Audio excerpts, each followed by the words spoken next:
ఎప్పుడు ఎక్కడ కనపడినా అప్పుడు so such a great human being, such a great personality SV Balasubrahmanyam garu. అలాంటి మహానుభావుడు మద్రాసు నుంచి ఇప్పుడు హైదరాబాద్ రికార్డింగ్కి వచ్చినా సరే ఆ మహానుభావుడు వచ్చాడని తెలిస్తే ఆ రామోజీరావు గారి పౌడతీగా ప్రోగ్రామ్ సారథి స్టూడియోస్ కానీ, అలా ఇక్కడ కీరవాణి గారి పాటలు పాడడానికి మన ప్రసాద్ ల్యాబ్కి కానీ అనేక థియేటర్ ఎక్కడికి వచ్చినా మళ్ళీ అక్కడ మన గణేష్ కాంప్లెక్స్ థియేటర్ ఉందండి, బాలసుబ్రహ్మణ్యం గారు ఎప్పుడు వచ్చినా అక్కడ పాడతారు. అక్కడ కానీ ఆ మహానుభావుడు వచ్చాడని తెలిస్తే మాత్రం వెళ్ళి నేను దండం పెట్టుకోండి సార్ విశేషమని.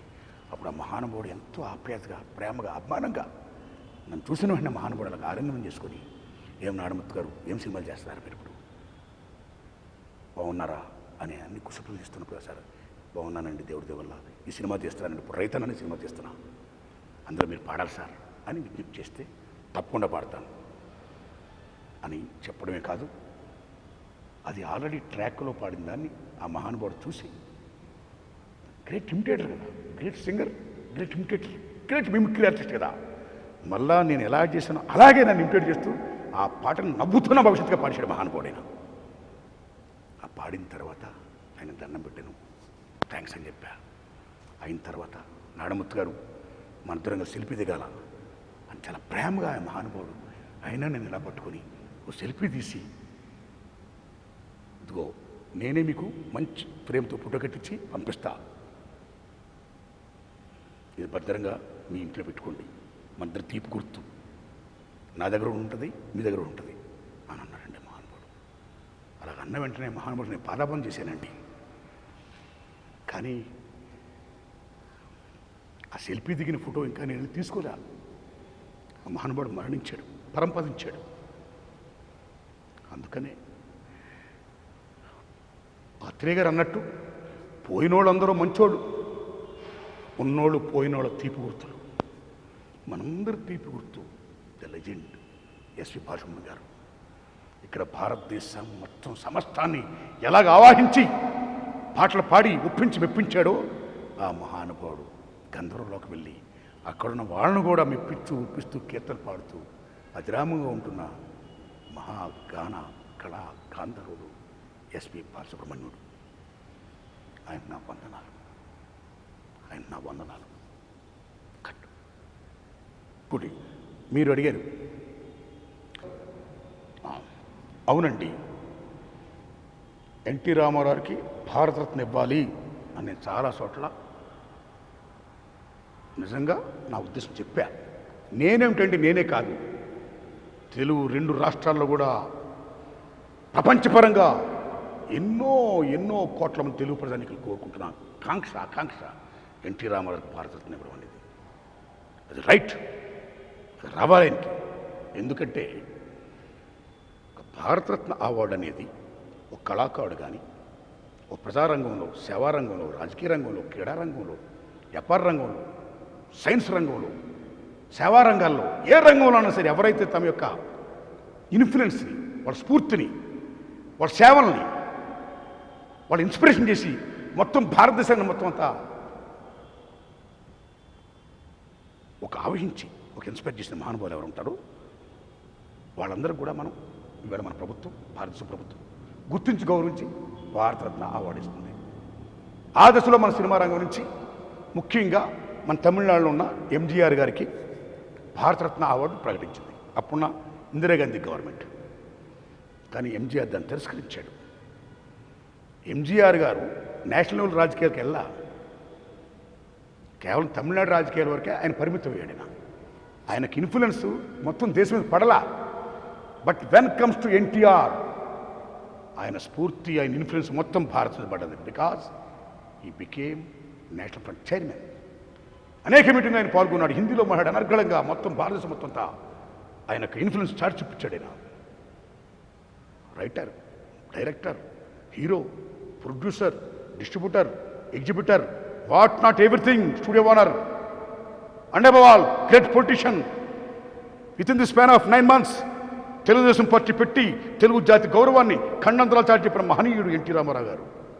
ఇందిరాగాంధీతో డి అంటే డి అని ఆంధ్రప్రదేశ్లో ప్రప్రథంగా నాన్ కాంగ్రెస్ ప్రభుత్వం దిగుతున్న మహనీయుడు NT Ramarao became national front chairman. ఆయనకి ఇవ్వాలి భారతరత్న, కానీ ఇవ్వాలా? అద్దారుణం కదా.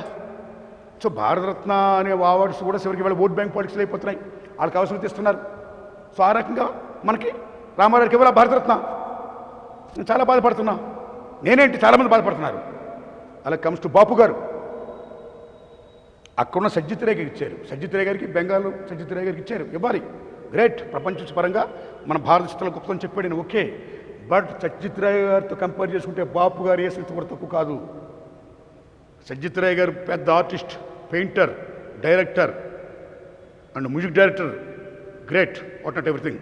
Same time Bapu garu comes, great artist, great painter, Bapu లిపి, బాపు లిపి. ఏం బాపు గారు, ఏం దర్శకుడు, ఏం మహనీయుడు, ఏం బాపు బొమ్మ, ఏమి చరిత్ర, అయిన చరిత్ర. మన తెలుగు జాతికి ఓ కూచిపూడి భరతనాట్యం, ఓ ఒంగోలు గిత్త, ఓ గుంటూరు గోంగూర, ఓ కాకతీయ కళా శిల్ప వైభవం, ఓ రాయలసీమ ఆ నందీశ్వరుని యొక్క అమోఘమైన శిల్పకళా రీతులు, ఓ అరసవెల్లి సూర్యనారాయణ స్వామి దేవాలయం, ఇలాగ ఆంధ్రప్రదేశ్, ఓ తెలంగాణ, ఓ తెలుగు జాతి అంటే ఎన్ని గుర్తుకొస్తాయి. ఎన్ని ఎలా గుర్తొస్తాయో అలా గుర్తొచ్చేది బాపు బొమ్మ, బాపు శైలి. That is the greatness of Bapu. మరి అలాంటి బాపు గారికి పద్మశ్రీ ఇచ్చారండి, భారతరత్న ఇవ్వలా, పద్మభూషణ్ ఇవ్వలా, పద్మవిభూషణ్ ఇవ్వలా. మరి బాధపడవా అండి? Okay. Comes to Mangalpalli Balamuralikrishna గారు, కేర్ నఘరానా రాగంలో చాలా పెద్ద పేరున్న మహా విద్వాంసుడు పండిట్ భీమ్సేన్ జోషి. పండిట్ భీమ్సేన్ జోషితో సూర్య సంసారం చాలా గొప్పటి పాడాడు నాట్ల పాలు, తెలుసు కదా మీకు, నాట్ల ఎంత ఉన్నాడు పాట. ఆ పండిట్ భీమ్సేన్ జోషి గారితో భారతదేశంలో అనేక కచేరీలో పాల్గొని ఆయనతో డి అంటే డి అన్న సంగీత విద్వాంసుడు మన మంగళంపల్లి బాలమురళీకృష్ణ గారు. ఆయన కేరళ ఘరానా రాగంలో పెద్ద ఫేమస్ అయితే, మన మంగళంపల్లి బాలమురళీకృష్ణ గారు అటు హిందుస్థానీ, ఇటు కర్ణాటక, ఎన్నింటిలో కూడా ఆయన పెద్ద పండిట్ అయినా, ఎటువంటి సింగర్, ఎటువంటి సంగీత విద్వాంసుడైనా. మరి పండిట్ భీమ్సేన్ జోషి గారికి భారతరత్న ఇచ్చి మన మంగళంపల్లి బాలమురళీకృష్ణ గారికి ఇవ్వకపోతే మనకు బాధ ఏదండి అక్కడ.